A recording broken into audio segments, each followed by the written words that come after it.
Hi, I'm Megan Evans. And I'm Alex Farmer. We're with the Alberta Native Bee Council, and we're here at Reader Rock Garden in Calgary to fill out a reporting form for some of our bumblebee boxes that were here over the past summer. All right, so the first thing we're going to do is we're going to fill in our bumblebee monitoring questionnaire, and hopefully this will help you when you fill out yours. First question, have you registered your bumblebee box with the Alberta Native Bee Council?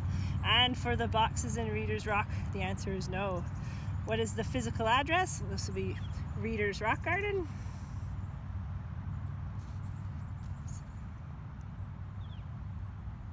Hard to do when you're a lefty. Approximately what date was the house installed? And so we put these out third week of April.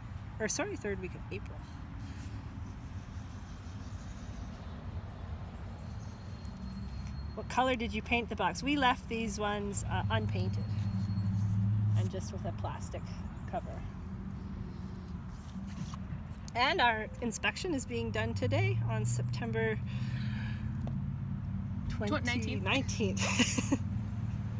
Right. Our boxes were placed 1 meter above ground, and in this case it was a north-facing box with very little sun exposure.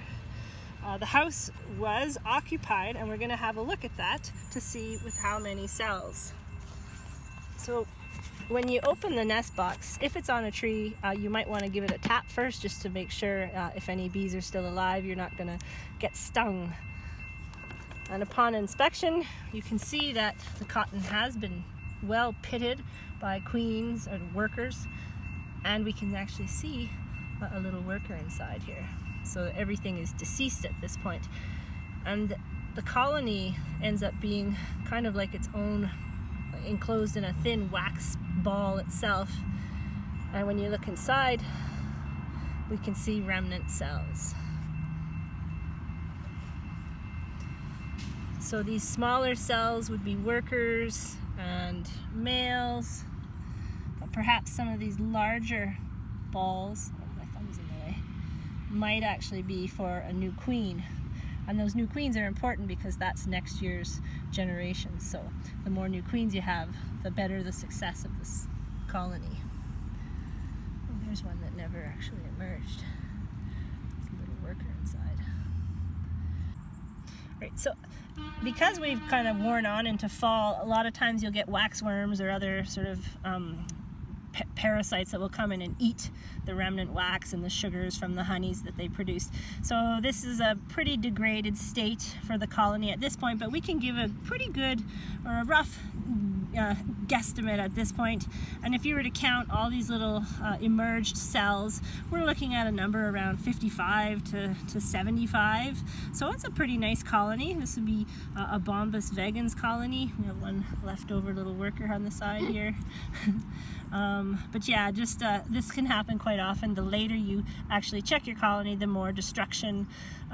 Sometimes there'll be nothing but powder by the time you look, so you'd just be looking for that yellowing and the pitting to know that you did have a colony.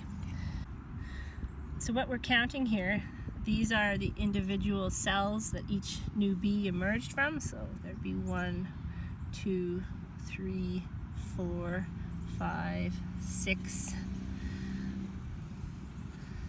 7, 8, 9, 10, 11. There's one with a worker still inside of it. It's still not even pigmented. All right, so from our count, we know that we had about 55 to 75 cells. Was there evidence of species other than bumblebees? There's no evidence for any of these, for wasps, for ants, for rodents. The only thing that we might mention is that there was probably some kind of waxworms or just some larva of some opportunist insect. So would you like to receive the Alberta Native Bee Council's yearly newsletter? This is something that we would strongly encourage people, if you're involved with the monitoring program, you would want to hear about the results of these types of studies and other studies that we're actively participating in. Are you willing to allow us to show the location of your bee box on a publicly available map? All right, so lastly, when you've completed this form, it's important that you email it to info@albertanativebeecouncil.ca so that we can add that information to our database. As well, if you did get a colony like we have here, then I would encourage you to let us know and we can pick it up, or we could have you mail it to us, COD, or make other arrangements as required. All right, folks. Well, that is how easy it absolutely is to report back on your bumblebee box. So don't hesitate. You can find the link to the forum on our Facebook page, and very soon it'll be loaded onto our website as well. We'll send out a reminder in our newsletter, which will be out the end of this month, so stay tuned for that. And if you aren't currently participating in the monitoring program, but you would like to get involved, just send us an email, and we'll send you all the information that you need to participate. Thanks so much. All right, bye-bye. Bye.